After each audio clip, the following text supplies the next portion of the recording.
Ola, eu son Melina López e isto é Diálogos Bacán.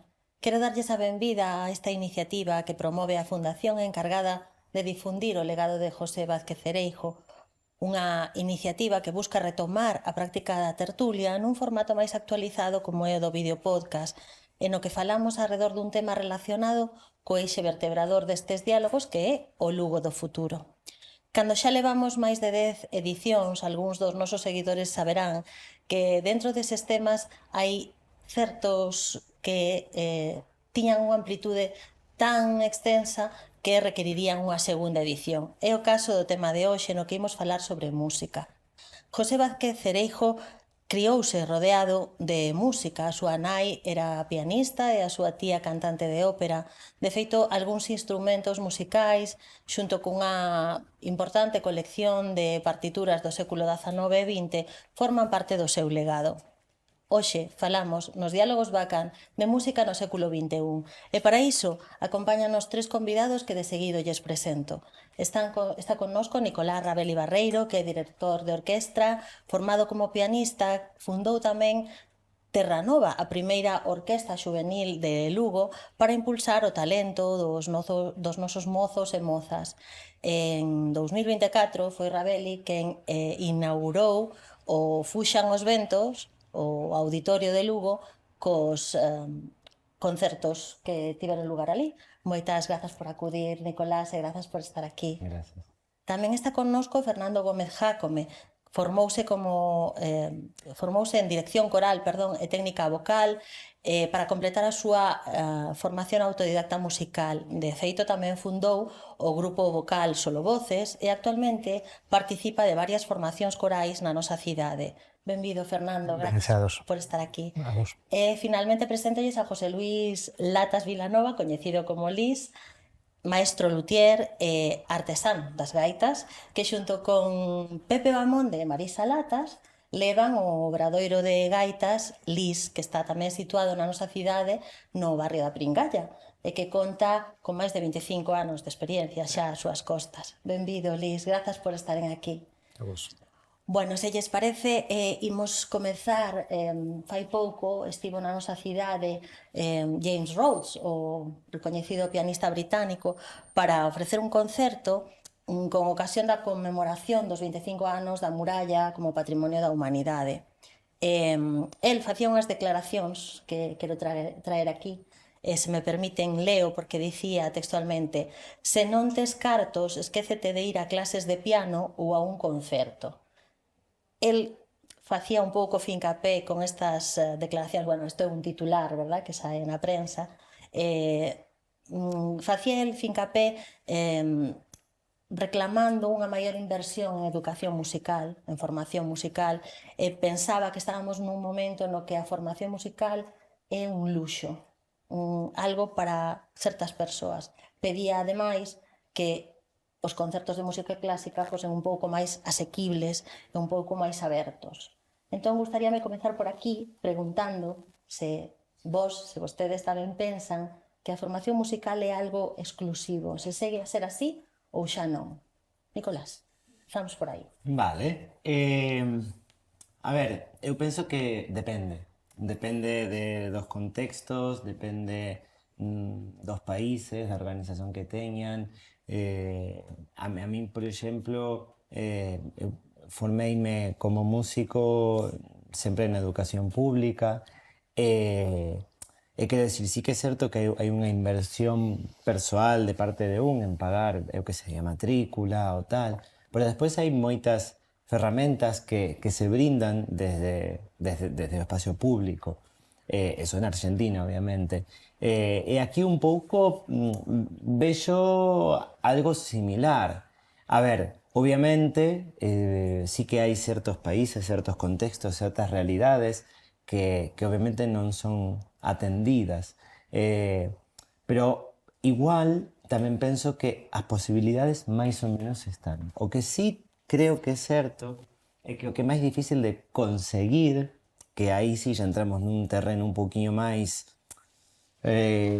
complejo, é a formación musical de calidade. Porque quero decir, o acceso a certo tipo de educación musical é relativamente asequible. O tema é que a formación musical un pouco máis profunda, que faga énfasis en, en certo tipo de gusto pola calidade sonora, de entender a música noutros términos que non sexan exclusivamente o solfeo, o ritmo e tal. Eu penso que sí que moitas veces iso sí que non é fácil de atopar, polo menos nada, accedendo a as instancias educativas que son, bueno, gratuitas o que solamente hai que pagar unha matrícula, unha cousa moi puntual, claro, exactamente. Eu penso que aí está un pouco o tema. Eu vivo, por exemplo, bueno, na orquestra pásame, e tamén pásame, por exemplo, cando dirijo coros. Eu tamén teño a sorte de ser o director do coro de Fingoi aquí en Lugo, e sí que sinto isto moitas veces, que non hai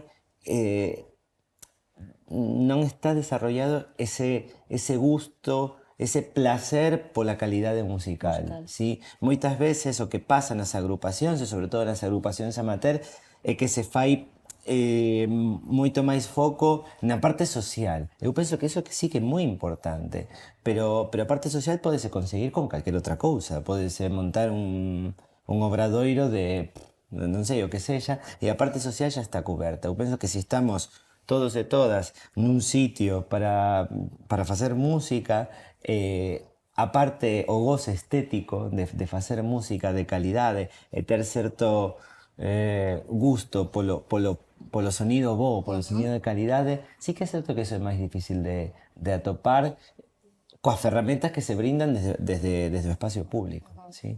Fernando. Ben, en parte, bueno, concordo plenamente co que dice Nicolás. Simplemente estaba pensando que no instituto sale calquera do liceo, do ensino medio, cun nivel de matemáticas, de lingua estranxeira, de ciencias ou de cualquier cosa, cun nivel máis ou menos, non? Asequible para entrar nunha carreira, tal. Co que sales en música non te chega nin para unha conversación, non?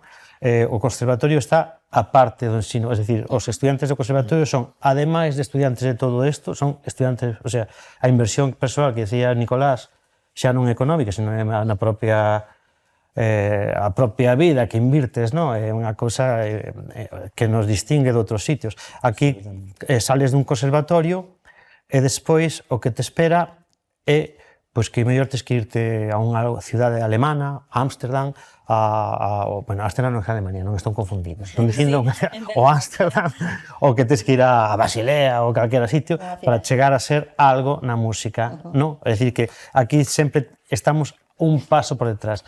Se hoxe fundamos un club de lectura, todos os que van vir ao club de lectura saben ler. Se hoxe fundamos un coro, quen sabe ler música unha rareza, é dicir, como somos analfabetos en música, Entón, claro, supoño que estamos en proceso e que algún día chegaremos a outro nivel, non? Pero neste momento o nivel da nosa sociedade en música pois está, digamos, é outro exemplo. Tú sabes quen é Velázquez, tú sabes quen é o Greco, tú sabes quen é Lope de Vega e sabes quen é Cervantes, quen é Cristóbal de Morales, quen é Mateo Romero, quen é Francisco Guerrero ou Tomás Vitoria. Eses non os coñecemos. Son os músicos nosos da época de Cervantes ou de Mateo Romero ou del Greco, non? Así como estamos. Liz. Eu creo que tamén un dos grandes problemas é que vivimos no tempo da inmediatez. E entonces eso, a inmediatez e o sacrificio non se levan ben. Entonces, con compañeiros e compañeiras que traballan nos conservatorios e do que se queixan é xustamente de que os rapaces e as rapazas o que queren é xa, rápido, non traballar moito, exigencia de título, e eso sí que se nota na calidade ao final. O que estamos conseguindo, baixo o meu punto de vista, é moita máis mediocridade que en tempos anteriores. É dicir, neste momento hai moita cantidade, pero hai pouca calidade. Sin duda hai músicos, sí, de calidade, pero non son os máis.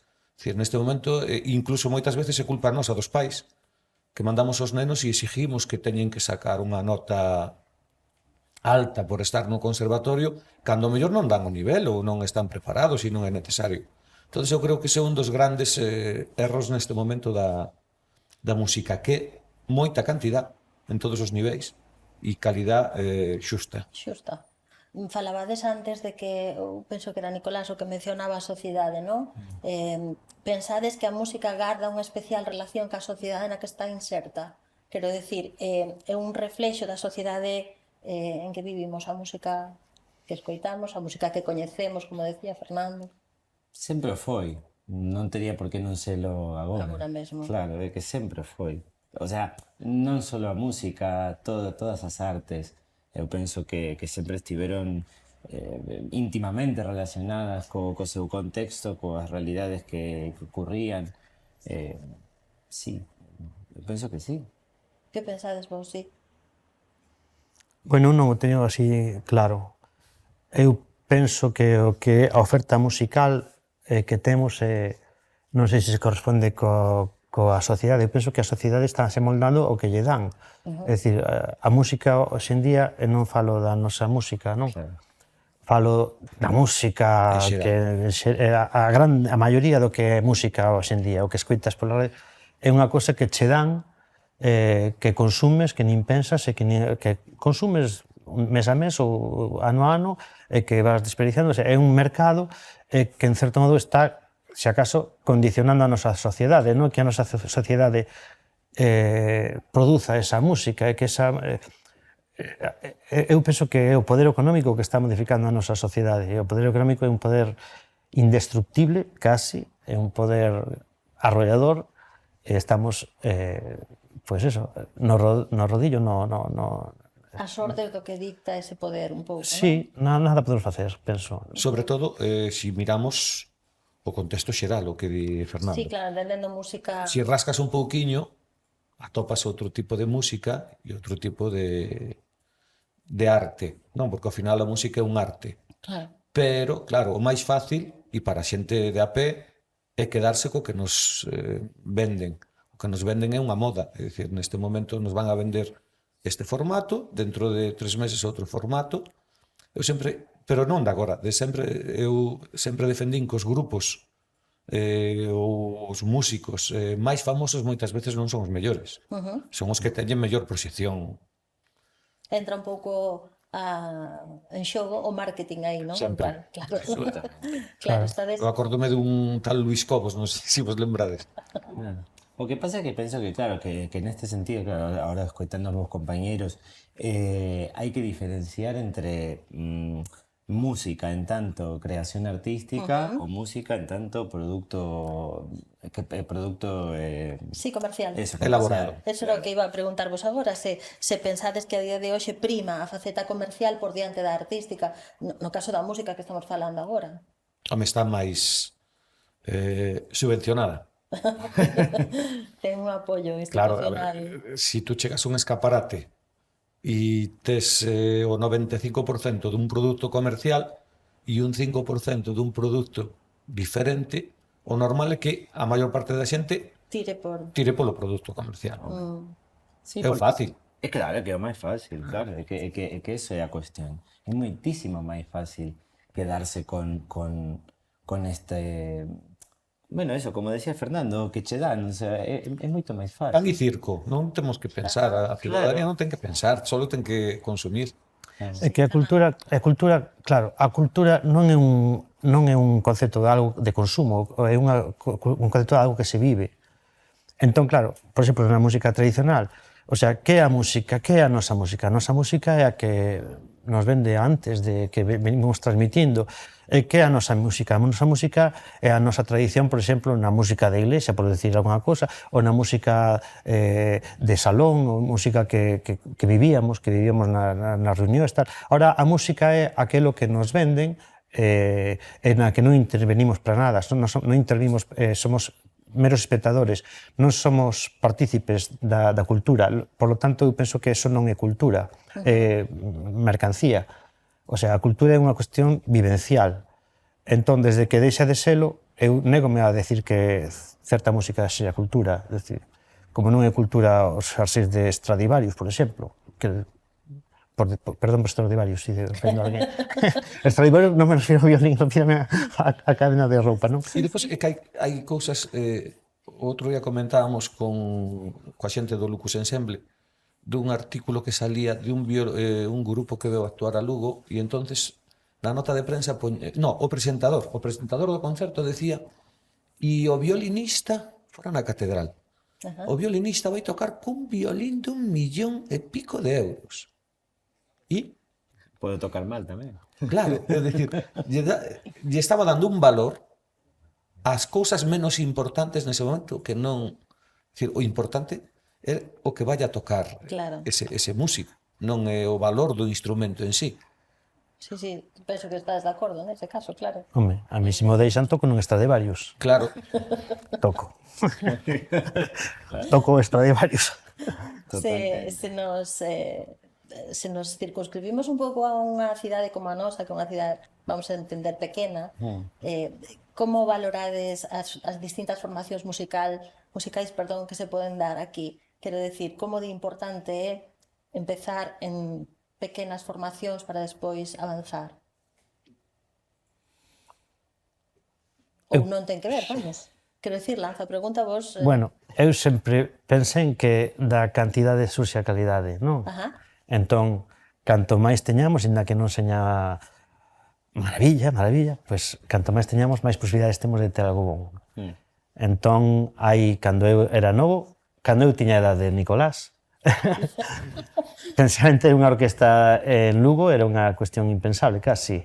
Hoxe en día hai moito alumno, tal, e tú tes esa arela de collelos e dicir, vou facer unha orquesta, e hai unha orquesta de rapaces que non son profesores, non son profesionais, son rapaces que se xuntan a tocar e tocan música de orquesta, que non tocan outra cousa. Pero por algo se empeza. Claro, pero quero dicir que da cantidade de xente exercitando a música, penso que pouquiño a pouco irán saindo cousas, non? Hoxe en día temos eso, pois decía Lucus Ensemble, non sei que, tal. E además o bon é que desa orquesta moitos dos componentes e das componentes despois tocan noutras formacións e agradecese, o traballo que se fai con eles. Xa está, claro, xa ten un traballo previo, verdad? De mellor, así notas. Eu teño así algunha alumna noutras formacións e, bueno, moi ben, moi ben.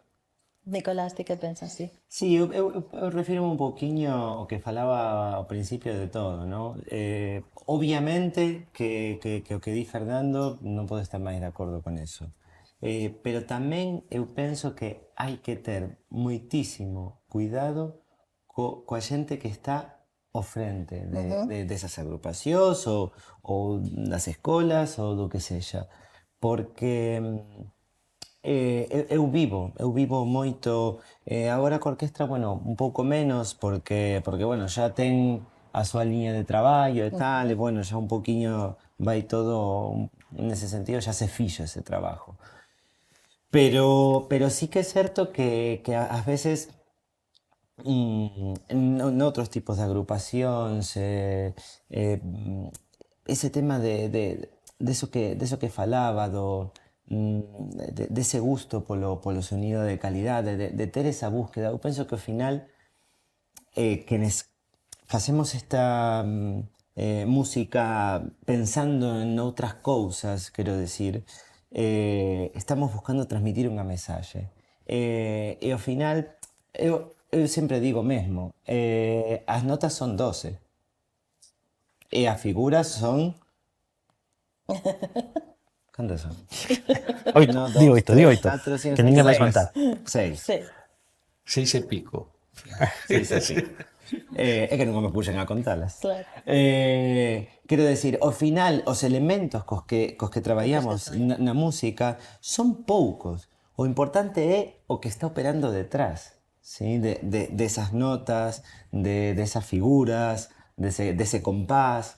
Así que, en ese sentido, por exemplo, nós tivemos unha anécdota que nos pasou coa orquesta.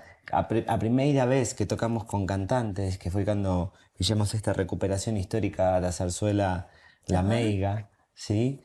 Para a orquestra era claro, porque eles viñan dunha formación moitísimo máis así, ¿no? Que é o que máis se pode atopar por ali adiante. Claro, de repente ver que, claro, que igual a música non é tan estricta, porque, claro, porque igual o fraseo do cantante, entón teño que estar contando, tocando, mirando o director, escoitando o cantante, e ao final, esa conxunción de todos eses elementos que están ocurrindo ao mesmo tempo fan que a música cobre outra vida, ¿sí? E que se estamos solamente con un, dos, tres, é que non funciona. Entón, moitas veces sí que é eso. Obviamente que canto máis, mellor, porque de ali pode xurdir toda esta calidade, pero tamén hai que cuidar moito quen está ao frente de todas. Sí, porque son ao final quenes dictaminan ou quenes trazan ese camiño a seguir. Vos que tedes cada bueno, unha traxectoria aínda que vos coñecedes, tedes efectivamente un elemento en común, pero cada un de vos vades por un sitio distinto, e falábamos da cidade que é pequena. Que pensades ou canto de importante é o tema da banda municipal, que está un pouco así como en debate e sobre a mesa, de xeito un pouco continuo, donde vai algúns anos? O complexo da banda municipal. O da non hai banda municipal. A ver, non hai. Ao fío deso de que non hai, sería importante. Como de importante recuperar eso? Quero decir... Pero que formato de banda? É que aí, eu creo que aí é onde sería complexo. Hai unha banda que recordo, por falar da banda municipal, era unha banda de funcionarios, ¿no? Está moi ben. Vale. E además eu entendo que os músicos teñen que estar ben pagados. Que pasa? Que eso interés político non tiña. Porque eso supoñía pues, un desembolso ao mellor de máis de 1 millón de euros anuais. No momento que a banda caeu en declive, que eu creo que foi a partir do maestro Groba, cando o maestro Groba marchou para a Coruña e veu o novo director, bueno, por distintas circunstancias a banda pues, foi caendo en declive e os políticos non lles preocupou porque realmente se quitaban un marrón de encima. A xente tampouco demandaba unha banda, a xente de Lugo non saían a facer ninguna manifestación dicindo que queremos banda municipal. Entonces, eu creo que os políticos de todas as cores sempre funcionan desa maneira. Se lles reclamas, ao mellor se preocupan, como nadie reclamou, e hai outras formacións musicais que suplen, está a filarmónica, está a orquestra, están distintos coros, entonces, bueno, está coberto. Que viría ben unha banda municipal? Viría ben moitas formacións musicales, o que decía Xacome, e de calidad. Pero neste momento, unha banda de funcionarios, unha banda altruista, unha banda asalariada, non sei, cal sería, non teño moi claro cal sería o formato. Replantexar esa... De que cantos músicos incorporarían a esa banda? Canto lle pagarías a cada músico? Porque neste momento deben de quedar 8 ou 9, non? Sí, moi pouquinho. De funcionarios. Non sei exactamente o número, pero... Claro, unha banda menos de 30 para arriba. Claro. Eso económicamente... É un impulso. A ver, eu penso que como comentaba, quero dicir, hai outras agrupacións que suplen ese vacío que hai ali. O que penso é que é máis o significado que pode ter unha banda. Entendendo tamén que Galicia é unha terra de bandas, ¿sí? É moi boas, entón eu penso que nese contexto que unha capital de provincia non poida ter a súa propia banda profesional, remunerada, que ademais non olvidemos que eso ademais está íntimamente ligado á Escola Municipal de Música. Claro, por qué? Porque justamente a gracia desto é que funcionan en conjunto e os profesores da Escola de Música son os propios músicos da banda. Eu penso que e ao final, claro, quero dicir, a parte educativa solucionase polo conservatorio, a parte artística solucionase polo tema de outras agrupacións, como de feito a banda filarmónica, que é unha banda moi boa e que ten moita tradición. Pero, ao final, non esquezamos que estamos falando de, bueno, no caso do conservatorio non, pero no caso da banda filarmónica, de un emprendimento privado. E aí está, eu penso, a cuestión seria.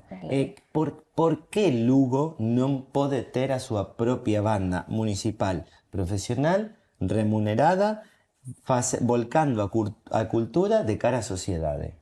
Por que Lugo non? Eso é unha decisión. Eso é decir, vale, queremos facer os presupuestos, a ver cantos cartos se necesitan para poñer isto a andar. É así de fácil. O sea, pero eu penso que o tema é máis profundo, que pasa no texido cultural de Lugo para que, aínda que eso non este, non pase nada. Eu penso que a pregunta que queda no aire é esa, non? Porque ao final, quero decir, o sea, a parte está, o sea, a parte educativa está solucionada, a parte artística tamén, por outras agrupacións, por outras institucións. Pero claro, pero a propia institución do Concello que tería que ter eso, non a ten. Fernando. Bueno, sobre a banda tampouco é que me apetece moito falar, porque é un tema así tan espinoso, non? Con tantas aristas. Sí, pero claro, eu vexo que esa cousa romántica da banda que se fundou en 1870 e tantos por Xoán Montes, que foi pasando os seus altibaxos, máis baixos que altis, que desapareza así, claro. Hoxe a banda non é esa cousa que vamos a ver para escutar esta nova abertura desta ópera que saliu, a ver que tal, ou para escutar este paso doble novo. Hoxe en día a banda é outra cousa. Temos necesidade de banda, a necesidade que tiñan os nosos avós nos anos 40 ou 50, pois non, pero creo que é distinto. O sea, unha cidade, unha capital sen banda é como deixar de lado unha cousa que é importante na vida de unha cidade, non? O sea, unha cousa, a nosa banda, a nosa propia música, a cousa de convertirse ou en espectadores da cultura ou en vivir a cultura. O sea, unha banda na que os propios funcionarios, a xente de Lugo, non digo importar estrelas de outros sitios, non? Pero aos nosos propios funcionarios, aos nosos propios músicos contratados na banda que toquen música que, pois, claro, xa non son os pasodobles ou a abertura da filla do reximento, tal. Pero, vamos, creo que é un deber manter esa banda.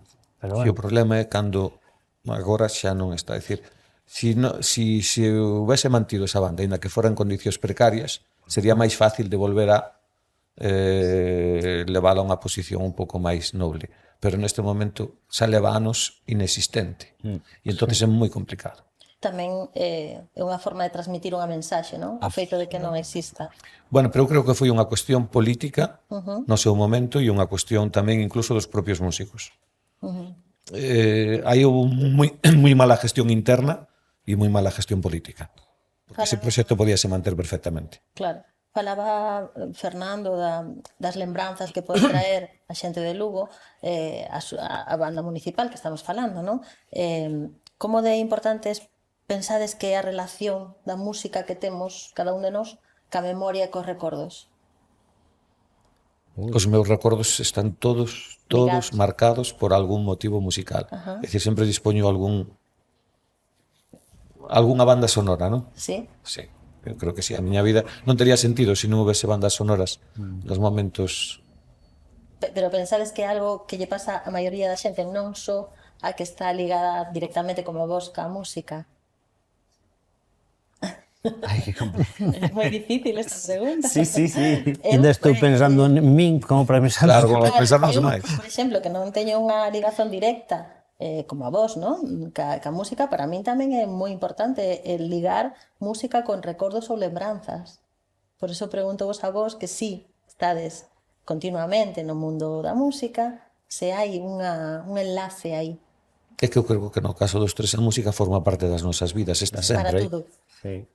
Entonces, é difícil. A min un pouquiño, a pregunta lévame a algo similar, pero non exactamente eso, que é que a min moitas veces é ao revés. Eu uso imaxes para pensar na música. Na música. a veces a música desperta certo tipo de imaxes, certo tipo de cousas que moitas veces utilizas dirixindo, ensaiando, porque, bueno, eu a veces permítome compartilas coa xente, porque igual tamén a eles ou a elas Lles e así, axuda. claro, sobre todo cando hai música, digamos, abstracta, que non ten texto, que un pouco máis a maxia do son, non? Sí que eso me pasa moito, pero despois o tema das lembranzas, sí, claro, claro que o hai, pero non sei se eu o entendería, no meu caso persoal, Persoal. como un fío conductor, non sei, agora, así falando pronto, igual Claro, igual pensando un pouco. descolocoume un pouco a pregunta, Fernando. Claro, eu sei que teño moitísimos recordos asociados á música. Claro que sí, por exemplo, teño a imaxe de entrar nunha playa sendo eu pequeno e estar sonando o chiringuito esta de Eva María se fue buscando sol en la playa. Sí. É dicir, é unha imaxe dun recordo de un pequeno e tal, e certos momentos da miña vida que están ligados á música. Sí, pero é que é unha cousa que nos pasa, eu penso que máis ou menos debe pasar a todos, non? A todos, Pasa, verdad? sí, pasa, non? Sobre todo a inversa, ¿no? De escoitar algo e que te traslade a algún momento da tua vida.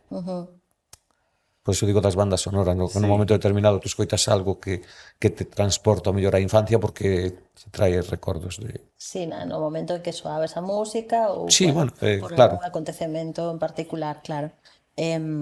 Bueno, non sei, falabades antes da relación que existe a día de hoxe ca música, o marketing, o consumo. Que pensades sobre a intelixencia artificial en relación coa música? Peligro. Pensades que pode presentar novas oportunidades, é dicir, credes que hai unha parte moi positiva ou máis ben estades no bando de que é algo un pouco diabólico? Nunha cena que tuvemos esta semana, un dos músicos me enseñaba unha aplicación que se chama Sonum, algo así. É unha aplicación que fai unha composición completa dunha obra a partir de... Calquera cousa. Como ferramenta ben utilizada, lóxicamente, é interesante. Extrapolando outros tempos, eu acórdome das orquestas mal chamadas de pachanga, porque son as orquestas que fan as verbenas. Houve unha época que se falaba do chino.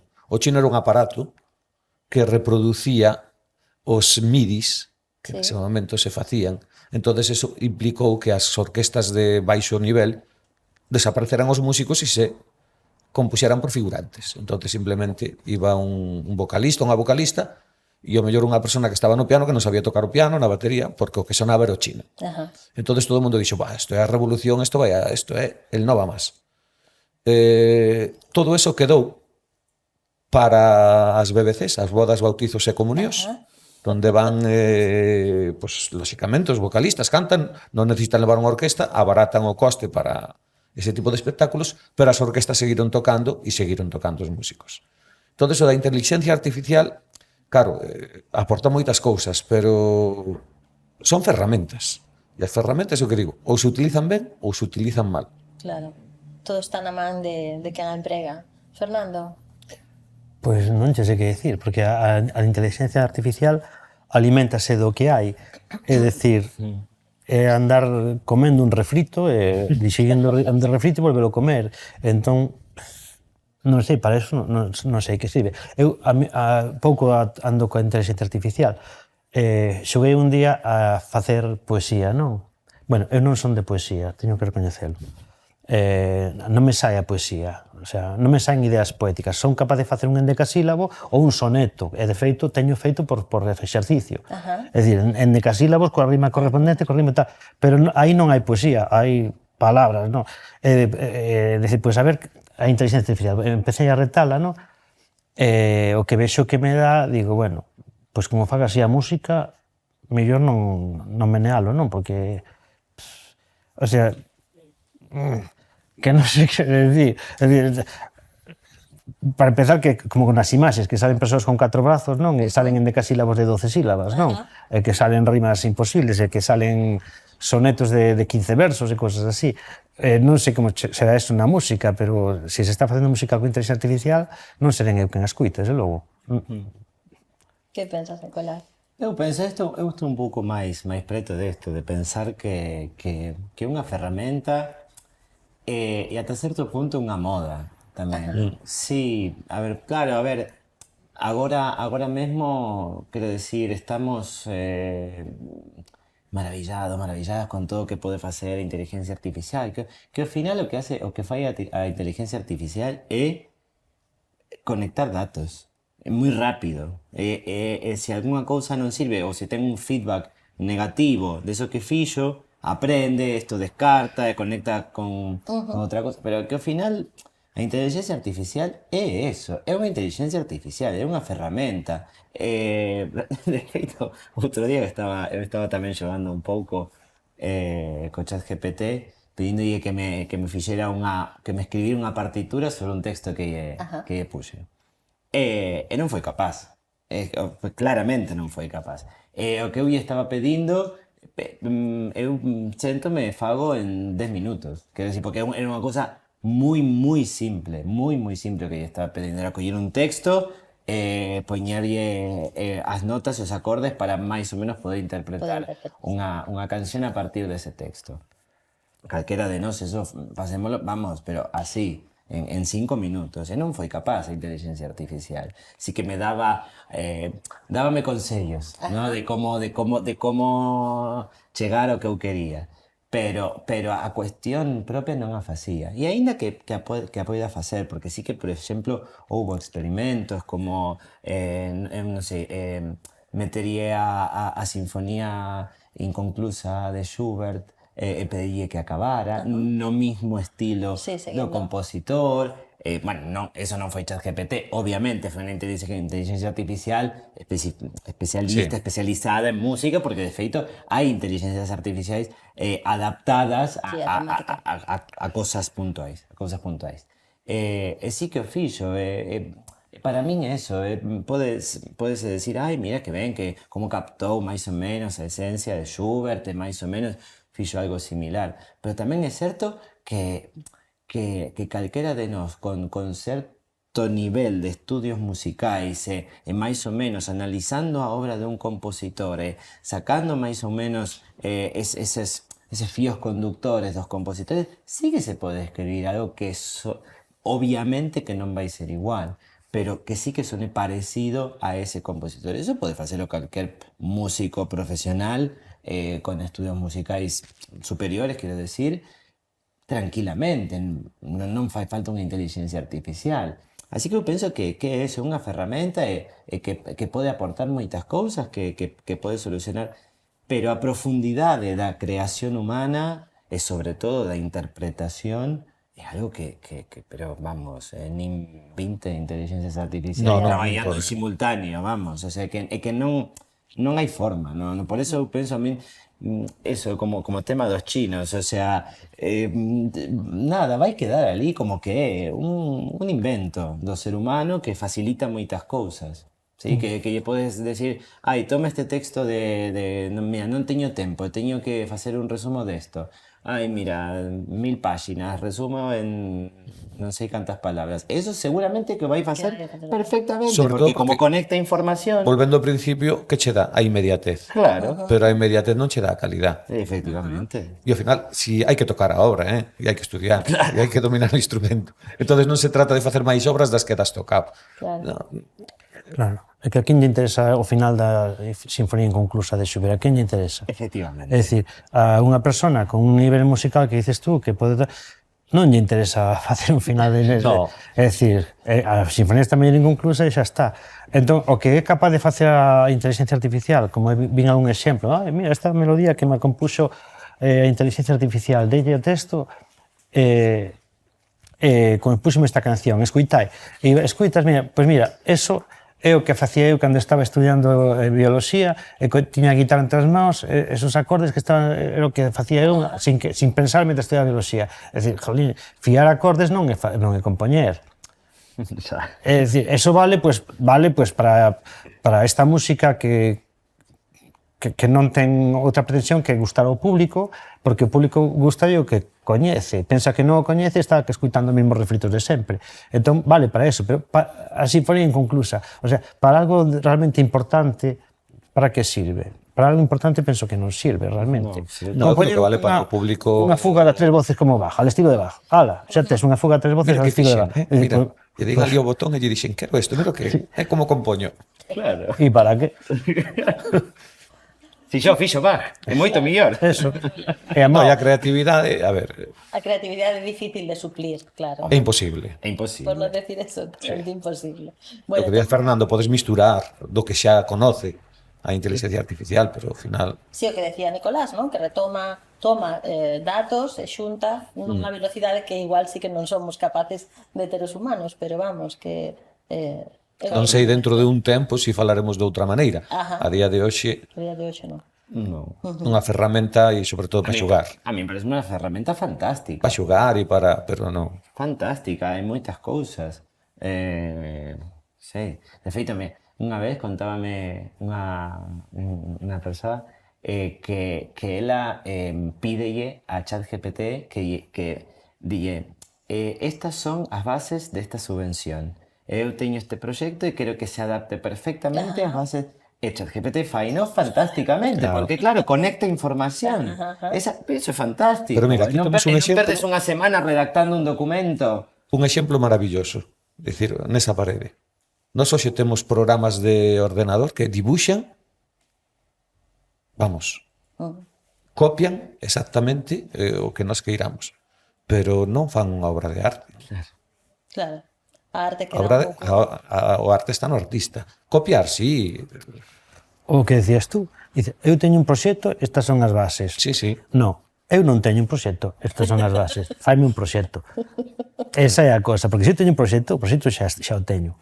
Claro, pero creo que se adapte porque eu sei que ese Claro, proxecto teño un proxecto vale. que de outro Pero non e vai ser o meu adaptamos para proxecto. isto. Entón, eu non vou ter un proxecto. Non vou ser quen vai ter un proxecto. Claro. Entón, claro, a creación pódese suplir? Non. No. Entón, bueno, pues para que servirá? Pues para que non pretenda crear. Porque se pretendes crear, creas. Se podes. E se pretendes outra cousa, pues... Aí está o instrumento da inteligencia artificial. Bueno, como decía ao principio, este é un tema que podería dar para moitísimo e de seguro teremos algunha outra entrega de diálogos dedicada á música, pero normalmente nos diálogos Bacan pechamos cun pequeno xogo. Vale. Entón, hoxe quero propoñervos un xogo sinxelo, pero igual espero que non sexa moi difícil. Se tiverades que relacionar a nosa cidade cunha música, non ten que ser, pode ser un tema, un estilo musical ou unha canción en concreto, unha peza en concreto, a que peza musical diríades que soa Lugo?